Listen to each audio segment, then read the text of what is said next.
What is going on, my friends? My name is Parker Andriese, DJ of 10 years and host of Behind the Energy podcast.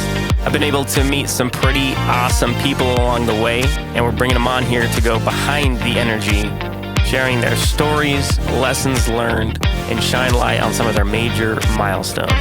If you're into DJing, the event industry, or entrepreneurship, I think you'll dig the show. I really appreciate you being here with me. Now that we've set the table, it's time to jump right in and get started with today's episode. Mr. Worldwide, when Alex Updike steps in the room, ladies and gentlemen, party freaking people, we're recording live. I was going to say broadcasting live with the one and only Mr. Updike. Woo! From California, Palm Springs. Let's get it. It's episode 47 of Behind the Energy podcast, and I'm mustering up every ounce of energy that I've got physically, mentally, emotionally, and maybe even as far as spiritually inside me right now. I got post-party Parker. Oh, gosh. You know those days when you get next to no sleep, or those weeks, and your eyes are just like not even eyes anymore? Like they hurt. I had a photographer describe it. We were talking about weddings, obviously, but she called it wedding hangover. And I was like, that's perfect. Like, that's exactly what it's like the next morning sometimes, where you're just like groggy. My feet are killing me. We weren't drinking. This is a different kind of hangover if you're thinking otherwise. No, a wedding hangover. Yeah, that's just being on your feet all day, hauling gear in and out, high stress. Yeah. Being on your feet all day, do you bring a backup pair of shoes to your events? I don't, just because I've never gotten to the point of changing out of the dress shoes. What I do bring, though, and this is actually a shout out, Sean Poe, my associate, who works weddings under my company name, told me the other day, he's like, do you bring these? He had like workout pads he had gotten that you can buy at like Target. DJ hack right here. There you go. And he's like, do you use these? And I'm like, no. And he's like, dude, like you need to use these. So I literally took him to the last event I did before I came here. I took him out, and yeah, like it's nice just to have that pad down there. But I do need to just bring like a pair of sneakers to chill in behind the booth. Even those, let me enlighten you. Some Hokas or some running shoes.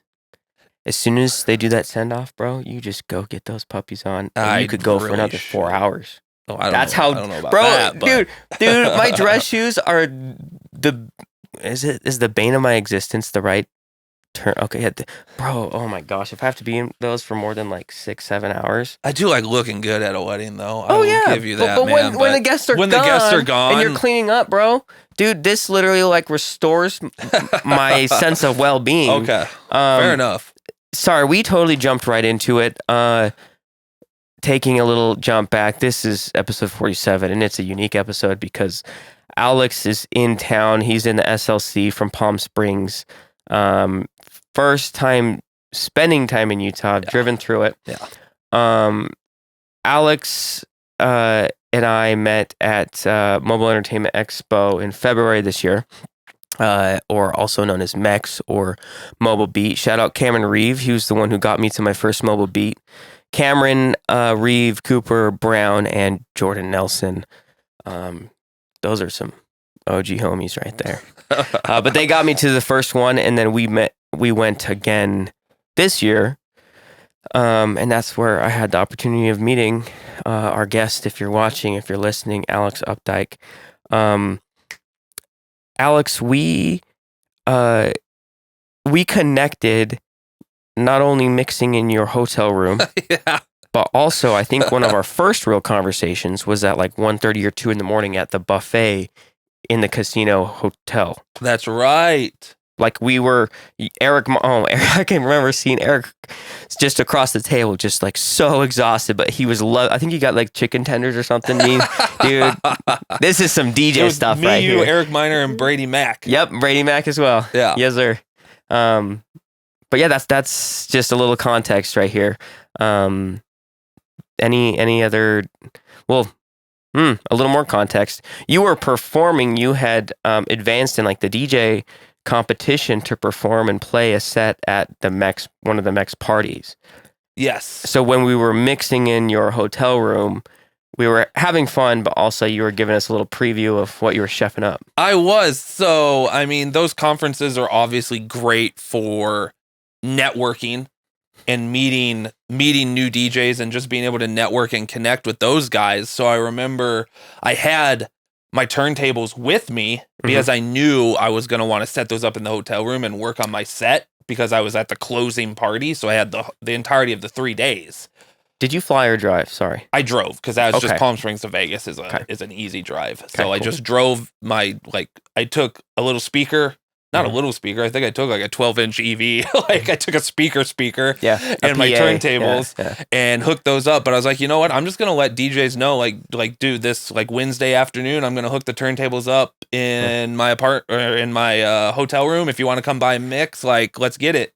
Brady, Cam, Jerry, myself. It was the Utah dudes. It was me and the Utah crew. That's who was in there. So invited a couple other guys, but they either I just tagged people on Instagram. They either didn't see it or were doing other stuff. But it was like me and the Utah crew were the ones that were in the hotel room chopping it up on the turntables. Yes, sir. Take me back to that set for just a second. Did you get over the nerves? Did you feel like you got in the zone? Like playing in front of a lot of DJs in Las Vegas on a stage? On the same bill as Scooter. DJ Scooter. If you're a DJ and you don't know who DJ Scooter is, do yourself a favor. Are you even a DJ? Cameron says. This guy over here, geez, taking shots. If you're a DJ and you don't know who Scooter is, now is a great time for you to press pause. No, at the end of the podcast, because we're having a good conversation. Go check out DJ Scooter. I need to subscribe to DMS so I can get more of his edits instead of Cam helping me out there.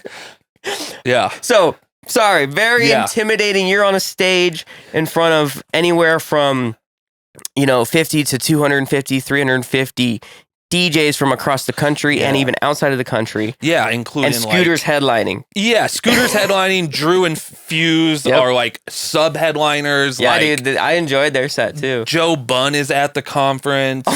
John Roach from New York City is at the conference. Oh God.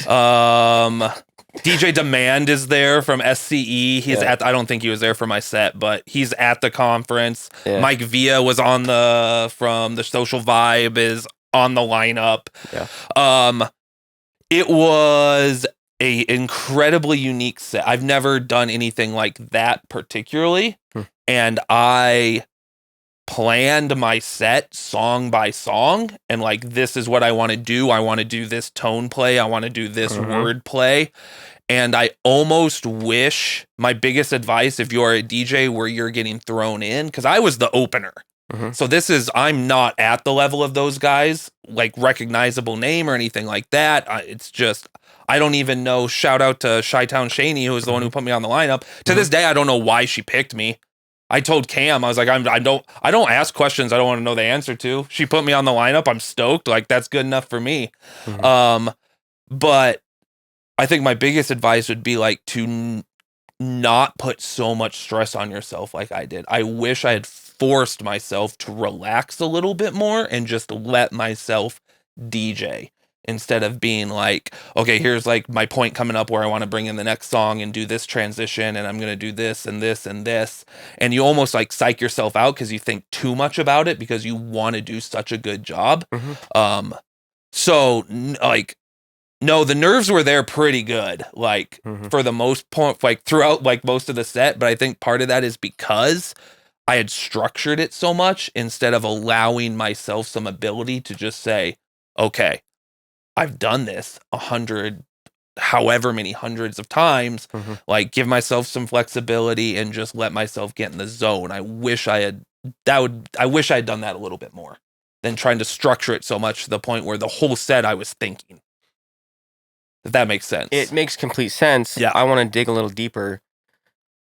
What would you have done? I'm not going to hint at anything. What would you have done to take a step back from that overthinking, that stressing and wanting to be so precise and do your best work? Yeah. To enjoy your set as a DJ and get in a groove rather than try and be perfect. Yeah. What would you have done to get from here to there? I think for me, I'm a very self-aware person, so I can do a lot of self-talk.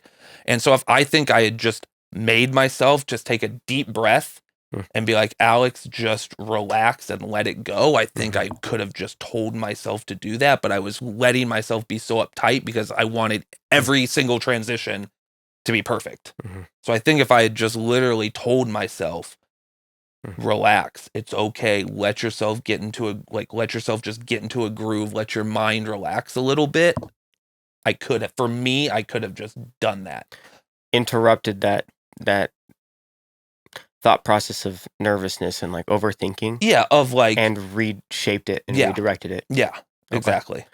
I'm gonna go somewhere a little bit different, completely different actually. And I don't know that I've actually talked about it on this podcast, but considering that Cameron's in the room right now, you can't see it in the YouTube video, but my boy Cameron Reeve from Reeve Entertainment's in the room right now. I want to share like a story that's very similar to what you're talking about. Okay. That I will never forget for the rest of my entire life. And it was the biggest mistake I ever made DJing. This was probably 18, maybe. Something like that. I had just bought my wireless microphone, my first wireless microphone. I've had it for a little bit, but I didn't do the homework in terms of like really understanding how to use it to its full capabilities, right? Yeah. And I had a ceremony reception, separate location ceremony reception here, out there. Sound check, arrive early. Like I'm chilling. Like I'm not even power walking. Like yeah, I'm sweating because it's hot as hell in like June or whatever. But everything's running great, and ceremony starts. Play their music. Mic's not working, and I'm 30 yards away from them. And my heart is in my stomach. I can't figure this shit out. What's going on? We've all been there. And I even tried running like a cabled mic, and like they paused, and I'm trying everything in my power, my wheelhouse. Like, what's going on? I just tested this 30 minutes ago, and it was working great. No cutouts or like, what did you call those? Like not chirps, but the aliens. The aliens in the air, the airwaves. And dude, my heart, dude, you can understand. Oh yeah. We're at an outdoor ceremony. Every wedding DJ has been there at some point. They're about to be married over the sound system, and grandma and grandpa can't hear them because it's not only outside, but like there had to have been like 50 guests there, 40, 50 guests. And I'm just freaking out. And I have the rest of the night. Like, this is the start. And I'm literally calling Cameron. I called Cameron, and he picked up. Cameron picked up, and I'm like, bro, I need your help. Like, this is what's happening. What had happened is I had bumped my receiver and basically reset it. And so I needed to reconfigure and connect the mic to the receiver. Yeah. I didn't know that. So after the ceremony, they proceeded without the microphone. After the ceremony, I went to the father of the bride and I said, I am so sorry. I tried everything in my power and I did not know what had happened, but I just got to the bottom of it and we fixed it. He's understanding. But here I am thinking like, oh my God, like that was the biggest fail ever. And now I have the rest of the night and I got to recover from that. Like what the hell? And then after about 20, 30 minutes of like just being so upset and like, dude, this is their wedding day, their ceremony. I'm like, Parker, you need to pull your head out of your ass. There's no one in this room, in this building, that is better at doing what you're capable of doing. Yeah. And you need to step up and you need to drive it home. And I changed that conversation in my head. Yeah. And I put forth everything that I had, and it was like nothing it was as if nothing bad or any hiccups had happened. It was a killer night on the dance floor. Yeah, you murder that dance floor, nobody's going to remember. Well, grandma and grandpa might remember the ceremony, and that's understandable. But will they if they didn't hear it? But that bride and groom and their friends, if you murder that dance floor, like, that's where the memories come from. So I went to the father bride, and at the end of the night, I shook his hand and I said, "Again, I am so sorry. I don't want you to pay the remaining balance. That is a mistake that should not have happened." And he told me how amazing of a job I did, paid me in full, and then gave me a healthy tip on top of that. Nice. And it was something I'm never gonna forget, and like really was like my biggest fail. But like the rebound was so awesome because I was able to tap into like that really unhealthy thought process that's going on. Like when you're super nervous to play in front of these DJs in Las Vegas. Yeah. Like playing in front of DJs is intimidating. They're critiquing every little thing you do, from the way you tap your damn foot on the floor to the way you like fake twist a knob or something. Yeah. So I'm sorry to like totally redirect that conversation, but Cameron, you were there to pick up that freaking phone call and you saved my butt that night. And I will literally never forget that day for the rest of my life. I think it's a good point too about how hard we can be on ourselves. Like you thought the night was ruined. Mm-hmm. It absolutely wasn't. Mm-hmm. I did my set. I hyper focused on even like any little mistake. I hyper focused on that. But what happened? I finished my set. So Chi-Town Shaney comes up because she's hosting the night. She comes to me and because like we have a few seconds there as Mike Villa's getting on, and she's like, "You killed it." Everybody's telling me how great it was. Cameron Reeve, dude, you killed it. It was so good. Like that was really like, you're such a great DJ. Mike Villa, you were perfect. Like it's like tone, bro. Yeah, it's like sometimes we're like people like you that are successful. People like Cameron Reeves sitting here in the room are successful is because you're hard on yourself. You don't let yourself get away with mistakes. Yeah. Which is why you improve and you are able to pump out this high-end product. Mm-hmm. But it is nice to have that person, whether it's other DJs doing a set in Vegas, whether it's the father of the bride at your wedding, giving you at least a little bit of perspective. Like, no, it was a great wedding. No, dude, you killed it. So it's good to have those people around you to give you that perspective. On that topic of integrating perspective and not being too hard on yourself, Alex, when did you start spinning? We're gonna dive into your story in just a minute. When did you start spinning? I was 24. You're 24 before I touched a deck, and you are and had nothing to do with music before that except for being in choir in 6th grade. Oh, I would have loved to see young boy Alex in choir. I want to see a little picture. Okay. In your experience over the years in doing events professionally as a DJ, as an entertainer, as a performer, do you feel like you've done justice for yourself in integrating the feedback or the wins or the success that you've helped bring to life within your career personally and your company? What do you mean exactly by that?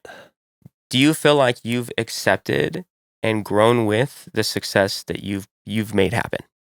Like, do you feel like you've to the level in which is necessary and appropriate? Does that make sense? I think so. Yeah. Yes, I definitely feel like I've grown, but not just due to my success and the product I put out, but also just because of people around me that have helped me. People that have helped me personally, like one-on-one or just through relationships, helped me level up, or just things that like I've taken the time to watch this seminar to hear this person speak and then be able to integrate what they said. Because the whole business thing, like I started out on a pair of decks, like I maybe have like the opposite story of, your guest from the last episode. I learned, like I was at my kitchen table learning how to beat, match, and mix. Like before I ever went out into public, I can mix music. But when I got into weddings and got into that, I already knew how to mix music. I didn't know anything else. I don't know anything about speakers. I don't know anything about microphones. Dude, the first wireless microphone I bought, I didn't want to spend a lot. So I bought like an off-brand one, and it cut in and out like crazy out the wedding, returned it, bought one level up, did the same thing at the next wedding. So okay, finally, I'll probably have to buy a Shure microphone. So finally, like my third try, I buy a Shure wireless microphone, and it works. Yeah.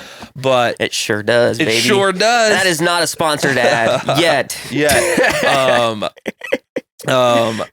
Yeah, but so I had to rely heavily on other people and learning from other people about how to do all of the non-actual DJing stuff. So yes, I feel like if I'm answering your question correctly, I do feel like I've grown, I guess, appropriately based on the product I'm putting out there, but it's not just the product I put out. It's the result of a lot of people that have been willing to help me along the way. And I think there's lots of room to grow. I hear other DJs and other wedding DJs play, and like I every once in a while, and I'm like, oh, like maybe I'm a little bit better than I give myself credit for. Even sometimes, like I feel like a douche saying that. No. But like I do think there's room to grow, especially if I can keep learning about all the non-DJing stuff. I think the actual DJing ability and talent is there to even grow more and grow into a certain type of wedding where it's like, this is the guy we hired to have this type of wedding. What I just collected from that is that you incorporated the other friends, mentors, people in the industry to your growth. Oh yeah, 100%. And then also you've also included a mindset of like, I'm eager to grow and I know there's a lot more to grow. And I think that says a lot about who you are as a person and the service that you work to provide for your clients. I love that.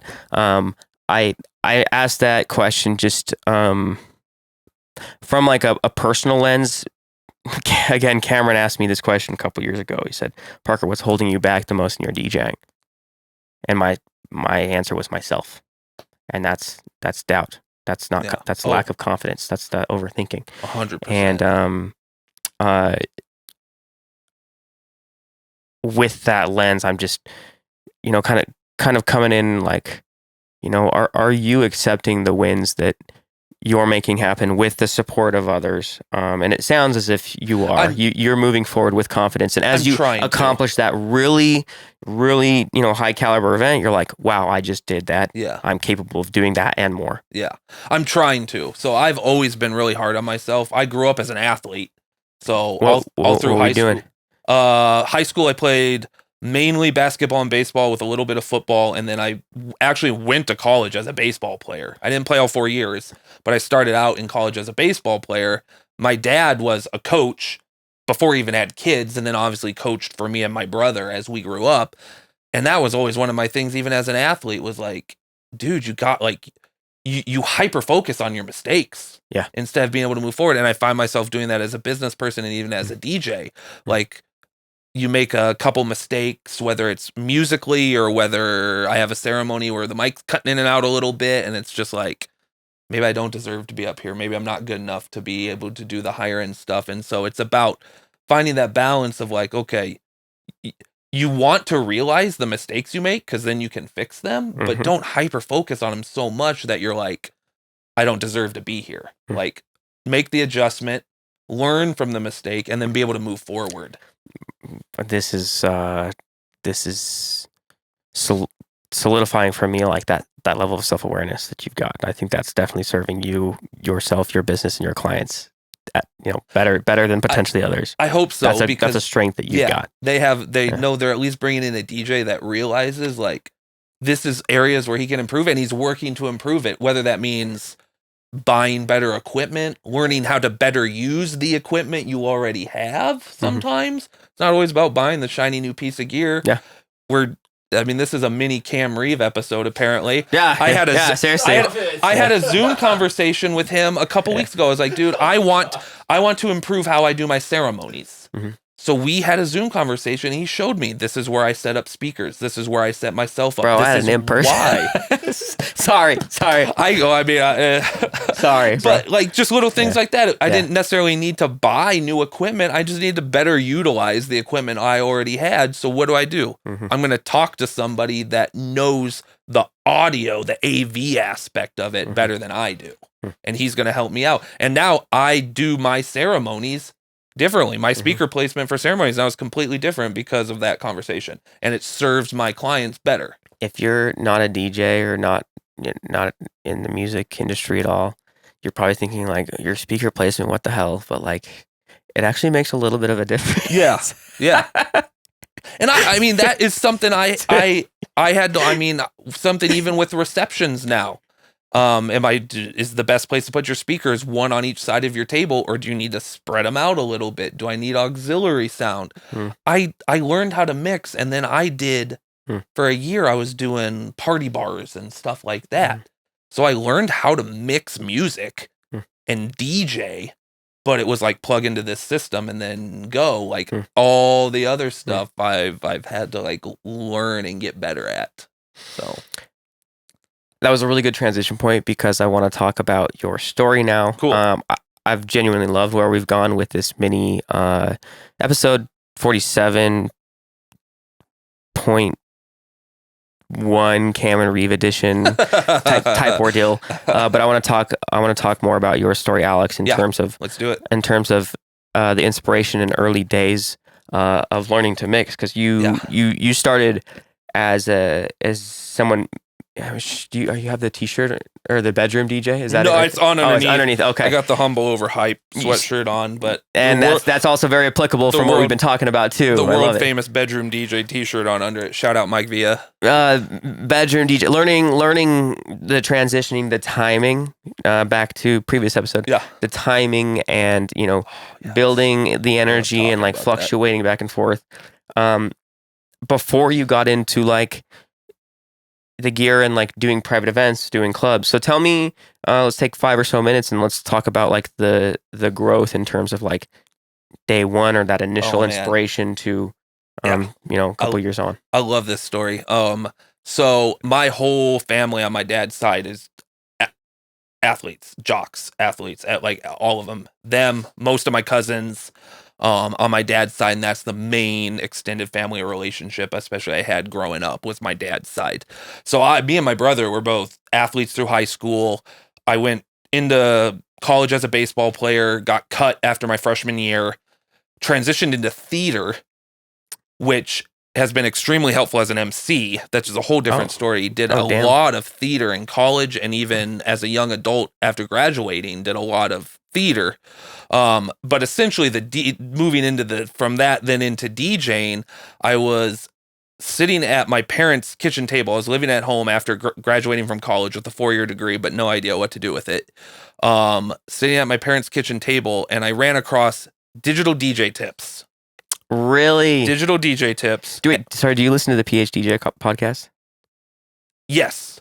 Did you listen? Mike Walter? Yes. They just had like a collab episode like a week or two ago. I haven't. Yeah. I've taken a step back from a lot of the podcasts, but I'll have to check that out. Okay. Sorry. No, I ran into digital DJ tips. Dope. And for like $47, they had a course where it's like, you can know nothing about DJing and we'll get you ready to DJ your first set. And in my head, when I thought about DJing, 2 sides to it. One side, I was like, chicks are going to dig this.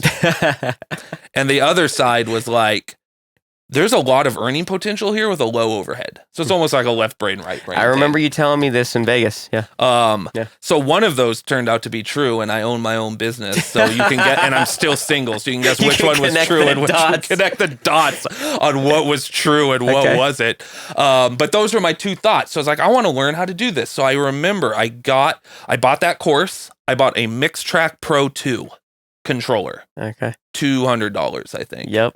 USB'd it into my laptop that I had used at college. Mm-hmm. And took this course and sat there and learned how to count music, beat match at my parents' kitchen table with headphones on, because they didn't want the music going everywhere. And what were your parents thinking at the time? I've heard my mom has said things like, I still remember you sitting back at the kitchen table learning how to DJ, and it's crazy. I never thought it would get this way. Seeing how it's grown. That's a whole other story, because I do have a graduate degree as well, and my mom has come around because she's seen that it's not just a DJ and it's a business. Yes. So I don't know what they were thinking at the time. Okay. But I was learning how to DJ at my parents' kitchen table on this little $200 beginner controller on digital DJ tips beginner's course. That's dope. And I got my first gig. I was volunteering at a local film festival for Palm Springs because I was still involved with the acting community at that time. And they needed a DJ. And for some reason, one of the guys heading stuff up just really liked me. I don't know why. We just connected. You're a friendly dude. I guess. And so he let me play in the foyer of the film festival that was at a local movie theater before one of the premieres. So I played a little set there.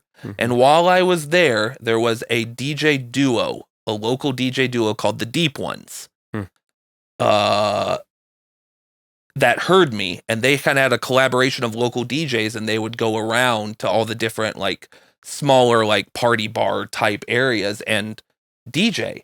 And so they said like, we want to bring you on. I did a house party for them as like a tryout. Wait, so the first time you had an event, My first they also public gig. heard you, and they had that. They heard me, and they're like, damn. They're like, can you like come to this house party and play? Damn. And it was like my little tryout. These guys are, at least the main one is a certified insane person. Like, looking back, like he's nuts. But I played at this house party. I played at this house party, and they're like, you're part of the crew now. And I was like, dope. And so almost like for about a year, I played semi-consistently to consistently all around the Coachella Valley at these like party bar type areas, and that's where I learned to play. So I was playing and read a crowd. I was, and just the beginning stages of reading a crowd, because it was still like kind of playing what I wanted, but I would play like an EDM hip hop mix. Did you still have the same controller? Yes. Let's go, baby. I believe so. I upgraded at one point to an SX2, and I used that for a long time before I started using turntables. But for a while there, I can remember there are pictures. If you go deep enough on Facebook, there are pictures of me mixing on a Mixtrack Pro 2 in public. Like, did you have it super low on a table so you're kind of like hunched over it too? Like it wasn't. I was like little hunched a little bit. It was not high. I mean, enough. you're a taller guy, but it was not high enough. That was shout out DJ Dev. DJ Dev every single time. For some reason, his controller was like on a lower table, and so him being a taller dude, he's always kind of like leaned over a little bit. Yeah, and that was like kind of like his signature like stage presence. And I give him a little crap for it, but it's just more a funny joke. But. My first few gigs, this is how little I knew. My first few gigs, I didn't even have a laptop stand. So I was hunched over staring at a laptop, and I was like, oh, you can get a laptop stand and raise this thing up. And I was like, this is a game changer. Mm-hmm.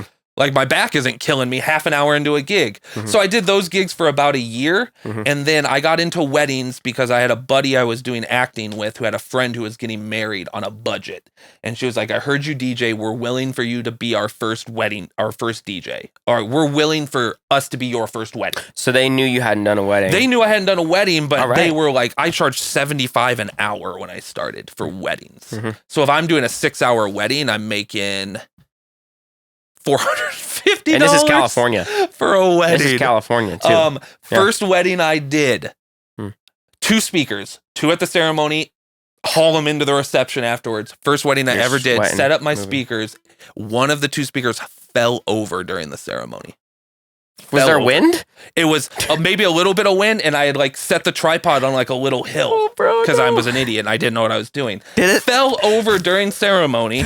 Some guy from the crowd went over, picked it up. We finished the ceremony. We went into the reception. I announced myself, hey guys, I'm DJ Alex Updike. I'm the guy who had the speaker fall during the ceremony.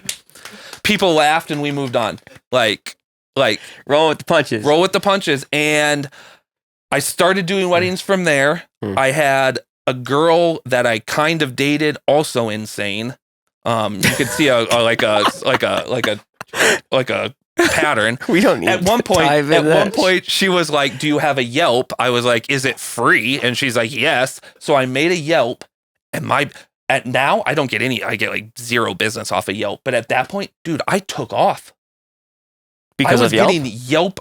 I was getting inquiries through Yelp like crazy. I've been sleeping on Yelp apparently. No, I don't do it anymore, but I was without too much longer. If you search DJ in Palm Springs on Yelp, I was the number 1 option. This guy. Without that much experience. And so I was just getting inquiry through inquiry after Yelp, and I just built, I did more and more weddings. I got more and more 5-star reviews, and it snowballed, essentially, to put it as simply as possible.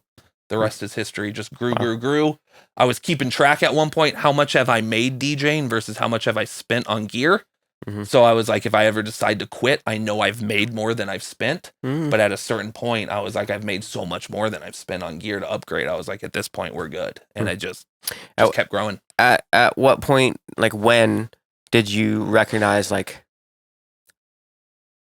I am living and working like that lifestyle of making my DJing like a real source of income, and like this is something I can continue growing with. Like, when did that happen for you in your journey? Because I feel like the timeline it kind of blended this far. When was that for you? About halfway through grad school. Okay. I started to realize this is something where it could take off and I could make an actual living doing this. Wow, interesting. Halfway through graduate school. Dude, I bet that was a tough couple years in your life. Because you were probably really busy while being a grad student.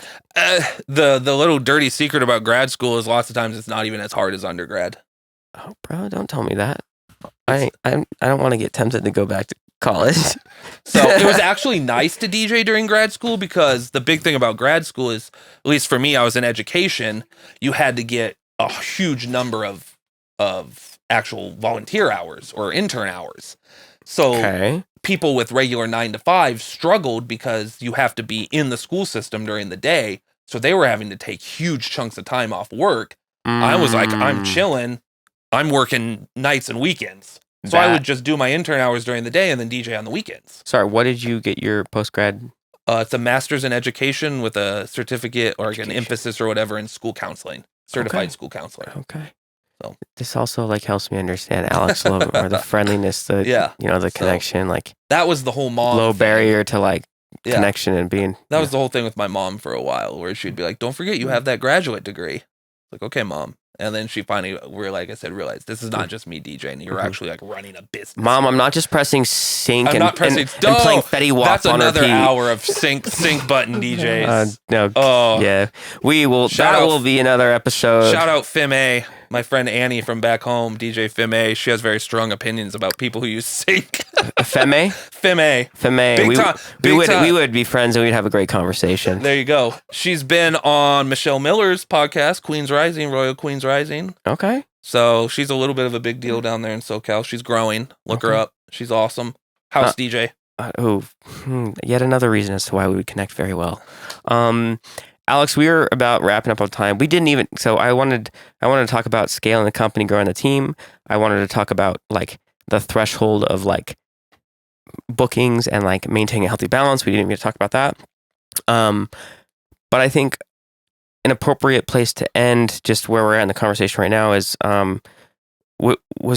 did you have like an inspiration or someone you looked up to when you first started playing events, or even today? Like, is there a company or a local team or DJ close by that like you see them and you're like, I admire what you're doing and I want to incorporate more of that? Honestly, I'm not just saying this because I'm here. My biggest inspiration and people I lean on and to help as far as what do I want to look like as I grow are a lot of like the Utah crew. This guy. So that's I've known you since February, bro. Dude, I look at guys like Cam Reeve, Eric Miner, Alive Entertainment, like, even guys like Brady Mack and all the production he's doing, and like that's who I've connected with. That's just whatever life did that. Like, I don't know. I'm not complaining, but those are the guys I have connected with much more than my local scene, which does not exist nearly in the same way your guys' local scene does. As you began sharing, it kind of reminded me of like just that topic of like what we've got is our Utah community. Yeah. And what we were talking about earlier. It's dope to hear you say that. I mean, granted, you've knew Eric and Cam before then, and from DJC, right? Just a few months earlier, yeah. I had met Wedding MBA in November. Okay. I had met them, through Kaylee Weiss. But yeah, so just known them for a few extra months before meeting guys like you and Jerry, and so that's dope, bro. Super dope. And those boys are going to be listening. So I hope so. Well, I might have to text. So. I might have to text Brady the episode. I don't know if he's chiming in, but Bass and Bliss, bro. What's something you're excited for this next year or 2 years? I am super excited, man, because I have made the decision to scale back the number of weddings, raise my price, and scale back the number of weddings, not only for my own personal sanity and health, but also to just be able to provide the highest level of service for my couples. So I am really excited about that, and being able to work in quality as opposed to quantity. I think when that clicks for business owners, especially in the wedding industry, it's a big deal because there's some people it never clicks for. If that's like if that's really where you want to be delivering, I 100% agree. Yeah. I had a buddy who did more like volume. They, it was designed for clients that just more so needed a sound system, someone to play good music. Yeah. No fine detail, no emceeing, no planning, stuff like that. But I agree with you. I agree with you 110%. Yeah. And I'm stoked to see that come to life in your life, and you can sleep a little better at night. Hopefully. Yeah. Alex, where can we listen to mixes? Where can the people go check out your website? More of what you get to do, bro. So you can check me out Instagram, DJ Alex Updike. You can also look Bass Bliss, Instagram, bassandbliss.com. Check out my Mixcloud. I am currently a part of the newly rebranded, along with Eric Miner, Rachel Lynch, Mike You're a part of that? Mix Squad Nation DJs. That's we dope. do a couple radio station in Gainesville, radio station in Knoxville, I think, somewhere in Tennessee. Damn. So once a month, I've got mixes through that. So check out my Mixcloud. You can see some of those radio mixes. That's sick. But that's where you can kind of hear me actually get down and dirty and do my thing. That's dope. I saw, I think I've listened to 2 or 3 of Eric's, and then I saw on your story a little while back, you share one, and I recognized the artwork. Like, you shared a mix, and I recognized the artwork. I'm like, that looks like the same artwork that Eric does, and so that makes sense. That's we dope. Literally do the same mix so there's like 4 different shows, and me and Eric both do the same one. Dope. We do them once a month, so each DJ gets a different week. So. Is there anything that you want to add real quick, or I don't think so, really man. intimidating question you want to drill me with? No, man, just thankful for you having me on. This was this was fun. Just thank you for having me on, man. I'm glad to be a part of it. And congratulations on 10 years. Thank you, bro. Yeah. This guy sacrificed not only a weekend, but traveled all the way from Palm Springs to be here. And was laying down cables and gaff tape and sweating. Taping cables and Hey, hold on. You got here Friday. Yes. You got here Friday. Are you going to make me run through this? You got here Friday, helped Brady Mack with an event, helped Cameron with an event. Next day, helped me with an event. And then you went and broke down for Eric Miner. And finished at 1:30 a.m. or something like that. No, we got home at 3 last night. Okay, you got home. And then I think we're going to hit up Russ Powell's event. I think we might hit. Okay, we might be hitting up Russ Powell after this. We'll see. There's no wonder that you're really connecting and loving the Utah squad. It's a whole different ballgame when you're helping somebody else. So, especially people you like. So, interesting. It's good. It's a good time. Alex Updike, bro. What a freaking pleasure. I cannot wait to take this up a notch at DJC. DJ Collective is going down, baby. Until then, my friends, Bass Bliss, Alex Updike, excuse me, here on Behind the Energy Podcast, episode 47. If someone hasn't subscribed, Alex, what would you tell them to do? Hit the subscribe button. Yes. And the notification bell. Oh, even the bell, bro. Let's go. Even the bell. Tell your friends. Tell your mom. Tell your mom. Put it on in the car with your girlfriend. There it is. Okay. I'm going to shut up now. We'll catch you next week for another episode of Behind the Energy Podcast. Shout out Nick Nord. I love you. Hasta la pasta. That is a wrap. Thank you for listening and going behind the energy with me. If you loved it, thumbs up it. You can follow me on social media at Parker Andriese and check us all out at bringingtheenergy.com. As for now, we are signing off, and I'll catch you next week for another episode. Peace.